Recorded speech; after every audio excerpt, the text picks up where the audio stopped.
सरकार के पास रोजगार है ही नहीं। अगर आरक्षण 100% भी कर देंगे तो क्या फायदा होने वाला है। हम कोई सरकार से भीख नहीं मांग रहे, हम काम करने के लिए तैयार हैं। ऐसे कोई आदमी नहीं है जो अयोग्य किसी काम का नहीं है। आप जब संविधान की शपथ लेते हो तो मत लो शपथ, जब उसमें लिखा हुआ है रोजगार देना होगा। अगर आप नहीं दे सकते तो शपथ क्यों लेते हो। 12 साल के बच्चे को बाहर कैसे निकाल दिया। आपकी जिम्मेदारी थी 14 साल तक पढ़ाना, चाहे आप कक्षा 1 में उसको 14 साल पढ़ा देते। किसी बच्चे को 5 साल सरकार नहीं पढ़ा पाई तो उसको 5 लाख रुपए की पेनल्टी देगी। अब गुनाहगार प्रधानमंत्री है, अब गुनाहगार सरकार है।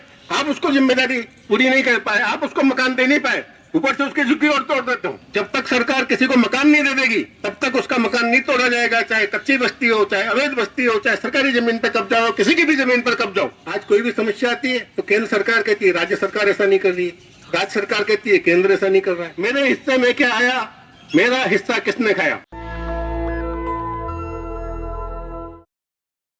अनुच्छेद 39 का ख इस सब के अंदर ही लिखा गया है कि राज्य व्यक्तियों को समुचित आजीविका की व्यवस्था हो, पर्याप्त व्यवस्था हो, ये सुनिश्चित करेगा। तो राज्य क्यों नहीं सुनिश्चित करता है।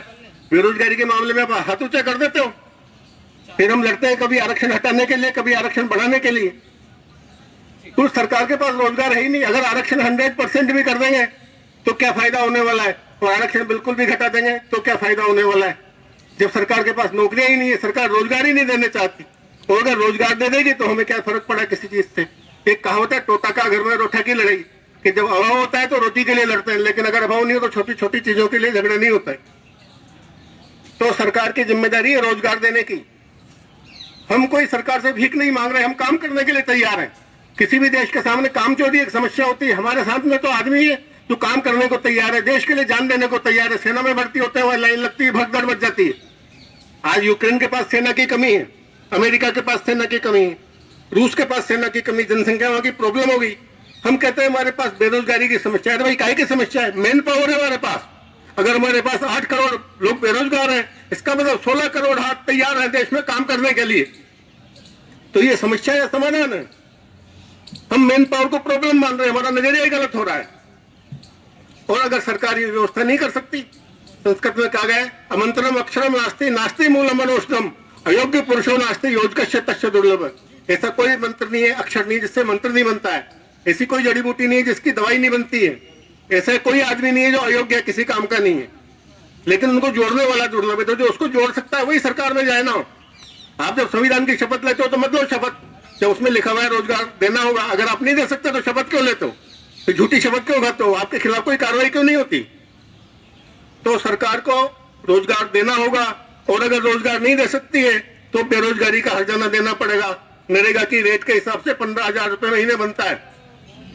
तो हर व्यक्ति को 15-15 हजार रुपए महीने का बेरोजगारी का हर्जाना सरकार को देना होगा। सरकार उसके बदले में हमसे जो चाहे वो काम करा सकती है। खड्डे खुदवा ले, नाली साफ करा ले, सफाई करा ले, सेना में लड़ने के लिए रेस दे, जो मर्जी वो काम कराओ, हम काम करने को तैयार है। लेकिन हमें बेरोजगारी का हर्जाना चाहिए, भत्ता नहीं चाहिए। हम कोई भीख नहीं मांग रहे, हम तो हर्जाना मांग रहे हैं, वो भी हमारे हिस्से में से। हिस्सा तो पूरा ही हमारा था, बहुत ज्यादा था, लेकिन हम कह रहे चलो बाद में बात करेंगे, फिलहाल जो संविधान में लिखा है उतना तो दे दो आप। तो हमको बेरोजगारी का हर्जाना 15,000 रुपए महीने के हिसाब से हर बेरोजगार आदमी को सरकार को देना होगा। उसके बदले में सरकार जो चाहे वो काम करा सकती है। शिक्षा का मामला है, संविधान की अनुच्छेद 21 का वो कहता है कि राज्य 14 वर्ष तक के बच्चों की निःशुल्क और अनिवार्य और निःशुल्क फ्री एंड कंपल्सरी व्यवस्था करेगा। तो सड़क पे 12 साल का बच्चा भीख क्यों मांग रहा है, ये किसकी जिम्मेदारी थी।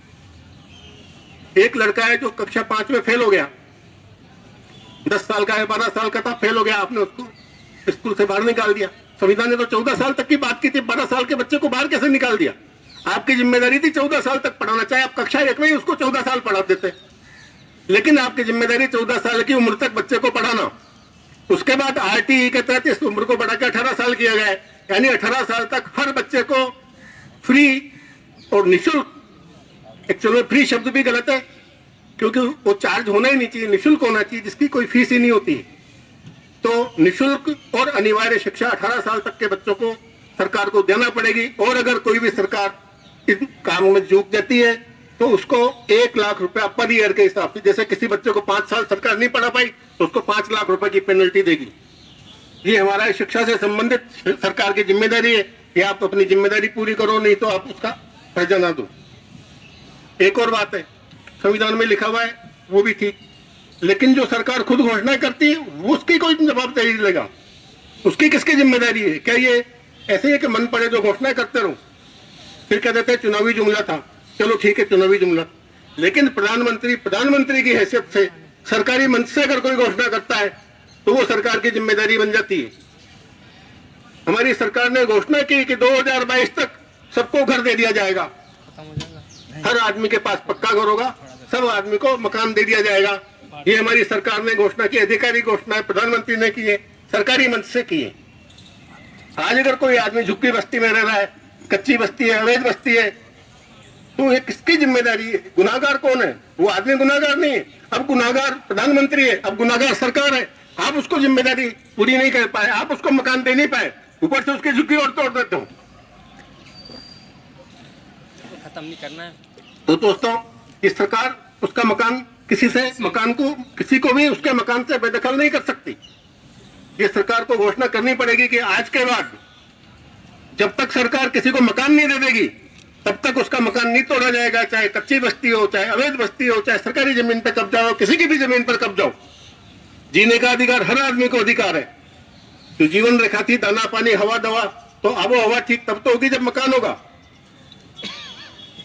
इसी तरह से बिजली पानी की बात थी, सरकार कहती हमने फ्री बिजली दे दी। आप मेरे को बताइए कि एक ऐसी में अच्छी नींद निकालने की जरूरत किसको है? जो दिन भर अच्छे शोरूम में बैठ करके या बड़े ऑफिस में बैठ के चौधराहट करता है उसको, या जो कड़ा पसीना बहाकर दिन भर मजदूरी करता है, रिक्शा चलाता है, खड्डा खोदता है उसको? तो उसके हिसाब से अगर देखा जाए तो 8 घंटे की नींद तो उसको चाहिए। तो 8 घंटे की नींद के हिसाब से अगर एसी के हिसाब से एक एसी का भी खर्चा जोड़ा जाए तो उसके हिसाब से 500 यूनिट प्रति परिवार बनता है। तो 500 यूनिट प्रति परिवार बिजली देनी चाहिए, वो भी निःशुल्क। निःशुल्क का मतलब फ्री ऑफ कॉस्ट। ये नहीं कि वो गरीबी की रेखा के नीचे है तो उसको देंगे, वो अमीर है। धूप चलती है, अमीर गरीब ऊंच नीच कुछ नहीं देखती। तो जो भी ईश्वर की व्यवस्था है कुछ नहीं देखते, संसाधन सारे हम जो मांग रहे हैं हमारे हिस्से में से मांग रहे हैं। तो ये हमारा दूसरा मुद्दा है। इसी प्रकार से सरकार ने घोषणा की कि 2022 तक किसानों को आय दोगुनी कर दी जाएगी।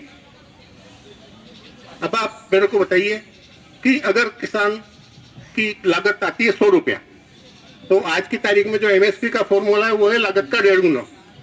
तो अगर किसान की लागत 100 रुपए है तो उसकी एमएसपी सरकार के हिसाब से होगी 150 रुपया, तो उसका मुनाफा कितना हुआ? 50 रुपया। अब अगर उसकी आय को 2 गुना करना है तो इस 50 को 100 रुपए करना पड़ेगा, यानी एमएसपी को 200 रुपए करना पड़ेगा। तो मतलब साफ है कि अगर किसान की आय 2 गुनी करनी है तो एमएसपी लागत की 2 गुनी करनी होगी। अभी जो लागत की 1.5 गुनी एमएसपी, ये मैं नहीं कह रहा, ये सरकार ने कहा है। तो सरकार ने कहा है तो सरकार सोचे उस बात के लिए, है ना, कि वहां का खर्चा कैसे आएगा, क्या करेगा। लेकिन एमएसपी लागत का 2 गुना होना चाहिए। और उसके बाद अगर एमएसपी से कम कीमत पे किसी भी किसान को कोई फसल बेचनी पड़ती है तो जो उसका घाटा हो रहा है उस घाटे का कम से कम 60% सरकार को बियर करना चाहिए।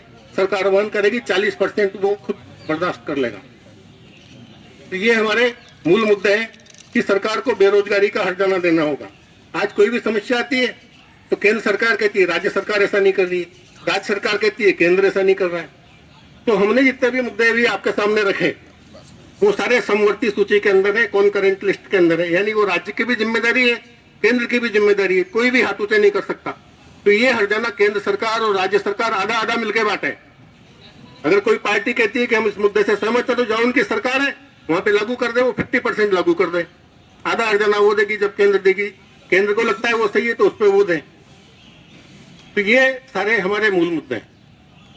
और हम सरकार से सिर्फ एक ही सवाल करना चाहते हैं कि एक तो आपको बेरोजगारी का हर्जाना, गैर जिम्मेदारी का हर्जाना देना होगा, और एक आपको हमारे हिस्से का हिसाब करना होगा। ये पता तो चले कि हमारा कितना हिस्सा बनता है और आप हमको कितना कम दे रहे हो। तो आगे से जब भी हम सरकार से बात करेंगे हमें बहुत सारी चीजों से मतलब नहीं। आप 8,000 करोड़ का एरोप्लेन खरीदो या 8 लाख करोड़ का खरीदो या पैदल घूमो, मुझे सिर्फ इस प्रश्न का जवाब चाहिए कि मुझे क्या मिला इसमें से। इस एरोप्लेन के खरीदने से मेरे हिस्से में क्या फायदा मिला। आपने कश्मीर में धारा 370 की खत्म, अच्छी बात है, लेकिन मेरे को ये जवाब दो उससे मुझे क्या फायदा हुआ। हर चीज में लोग कहेंगे कि आप स्वार्थ की बात करते हो। दोस्तों, हमारे ऊपर सिर्फ हमारा ही हक नहीं है, हमारे बच्चों का हक है, हमारे जीवन साथी का हक है, हमारे माँ बाप का हक है, हमारे दोस्तों का हक है, समाज का हक है, रिश्तेदारों का हक है। अगर हम अपना हक छोड़ देते हैं, अगर हम अपना हिस्सा छोड़ देते हैं, तो कोई त्याग नहीं कर रहे हम बेईमानी कर रहे हैं, अन्याय कर रहे हैं जो उन लोगों के ऊपर जो हमारे ऊपर आश्रित हैं। इसलिए अगर हम हमारे हिस्से की बात कर रहे हैं तो हम कुछ गलत नहीं कर रहे, ये हम न्यायपूर्ण बात कर रहे हैं। अन्याय को बर्दाश्त करना भी अन्याय करना ही है। इसलिए हमें सरकार से सिर्फ दो ही सवाल करने हैं, नेताओं से, पार्टियों से, सभी लोगों से सिर्फ दो ही सवाल। मेरे हिस्से में क्या आया, मेरा हिस्सा किसने खाया, ये हमारा स्लोगन होगा। आज से सब मेरे साथ इसको दोहराएंगे। मेरे हिस्से में क्या आया, मेरा हिस्सा किसने खाया। दोहराइए सभी, मेरे हिस्से में क्या आया, मेरा हिस्सा किसने खाया, मेरा हिस्से में क्या आया। मेरा हिस्सा किसने सिर्फ यही खाया। प्रश्न है कि मेरे हिस्से में क्या आया और मेरा हिस्सा क्या खाया, किसने खाया। नेशनल दस्तक की आपसे गुजारिश है कि अगर इसको बचाना चाहते हैं तो नेशनल दस्तक को सब्सक्राइब करने के लिए रेड कलर के सब्सक्राइब बटन को दबाएं, फिर बेल आइकन की घंटी दबाएं। नेशनल दस्तक को बचाने के लिए बहुत जरूरी है कि हर खबर को शेयर करें, लाइक करें, कमेंट जरूर करें।